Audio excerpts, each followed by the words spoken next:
నా నియోజకవర్గం మున్గోడు నియోజకవర్గంలో మాత్రం నేను మాత్రం ఎట్టి పరిస్థితుల్లో నేను నడవలేను. నాకు ఈ పదవి ఉన్నా లేకున్నా పదవి ముఖ్యం కాదు. నాకు ప్రజల ఆరోగ్యం ముఖ్యం, ప్రజల ప్రాణాలు ముఖ్యం. టెండర్ లేచి వైన్ షాప్ వాళ్ళకి ఏం చెప్తున్నామంటే, నేను మీరు టెండర్ లేదలుచుకుంటే వైన్ షాపుల పక్కన పర్మిట్ రూమ్ అని ఉంటుంది. అది మా డే టైంలో తాగుతుర్రు. అక్కడికి వచ్చి అక్కడ అందరి చుట్టుపక్కల ప్రాంతంలో అందరికీ ప్రాబ్లమ్స్ అవుతున్నాయి. అక్కడ పర్మిట్ రూమ్ అనేది ఉండదు. మా మున్గోడులో మేము నడవలేము అని చెప్పినాం.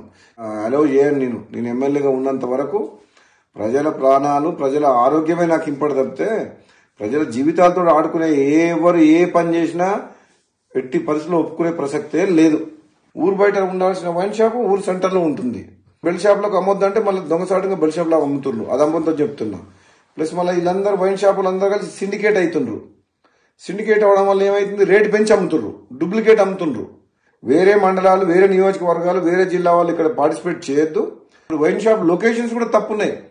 టౌన్ల సెంటర్ల పబ్లిక్ ప్లేసెస్ లో పెట్టిండ్రు. అది ఊరు బయట పెట్టాలి వైన్ షాప్. అసలు తప్పకుండా ఈ మున్గోడుతో పాటు తెలంగాణ రాష్ట్రంలో ఈ ఎక్సైజ్ పాలసీని సమీక్షించి ఈ ప్రజల ఆరోగ్యం ఖరాబ్ చేసేది కాదు, ప్రజల ఆరోగ్యం మెరుగుపరిచే విధంగా మనం ఏ విధంగా ప్రభుత్వం పనిచేయాలనో ఆలోచన చేయాలని చెప్పి కూడా ప్రభుత్వం దృష్టికి తీసుకుపోతాను నేను తప్పకుండా.